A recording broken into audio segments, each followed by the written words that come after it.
But first, doesn't it kind of feel to anybody else like history is repeating itself? The economy feels like, I don't know, spring of 1929, and the debate over your gun rights feels like 1939.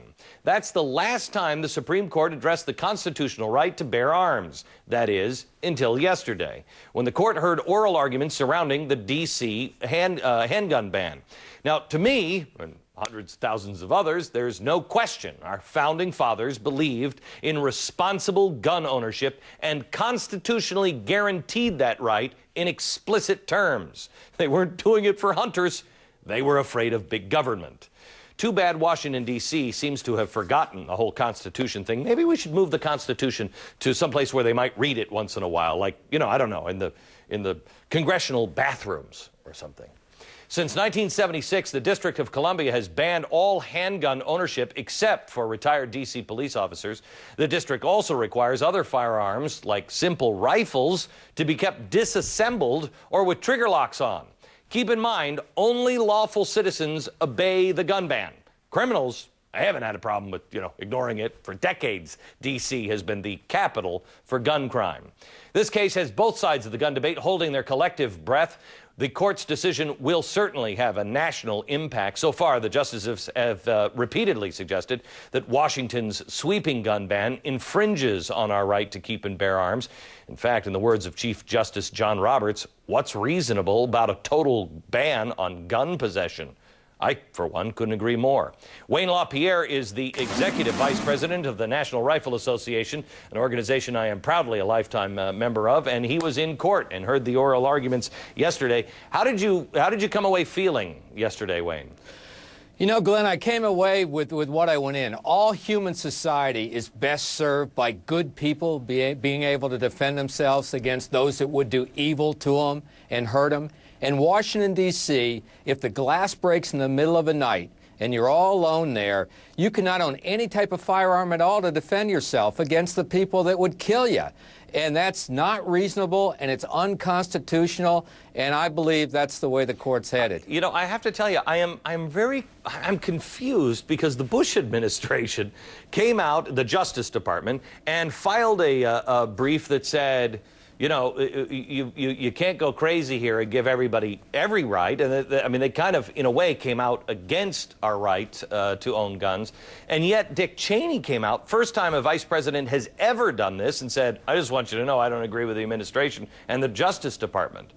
What's that all about? Well, I'll tell you, for the first time in history, more members of Congress signed that amicus brief than any other time. Over 55 senators, 250 members of the House of Representatives, the Vice President of the United States. And I think what that represents is the will of the American people saying this is our freedom, it's our right, it's our individual right, and we are not going to be denied this freedom.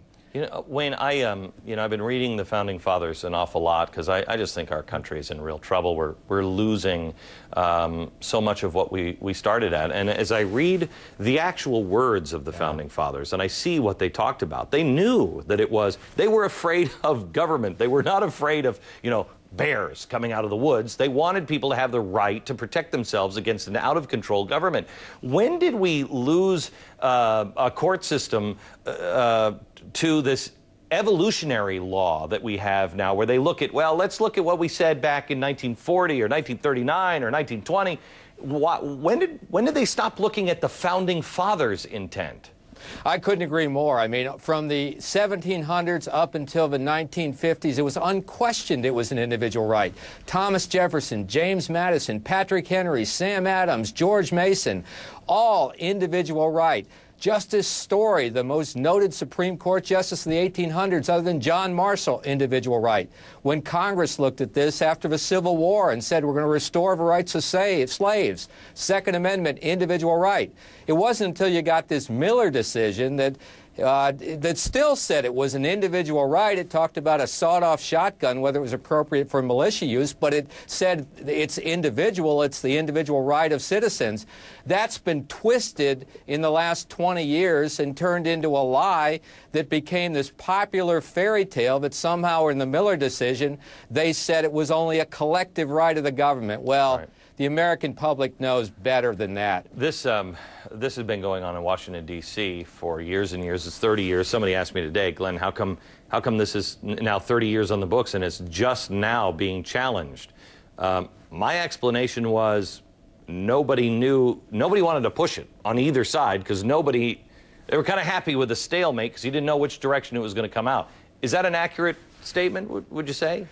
Yeah, I think we were trying to repeal it in Congress. The district residents were upset about it, but I think people were worried about people on the Supreme Court legislating from the bench as opposed to interpreting the Constitution as it's written. But this D.C. law, it's been on the books 32 years. It's a miserable failure. It's one of the crime capitals of America.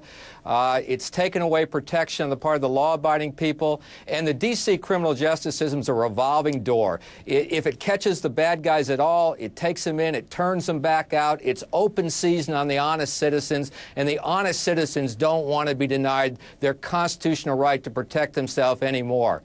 And what D.C. needs to do is when they catch violent felons with guns, drug dealers with guns, criminals with guns, put them in jail. That'll make people safe, not taking guns from the law-abiding people. Wayne, thank you very much. We'll see you soon. Hey, thanks, Glenn. You bet.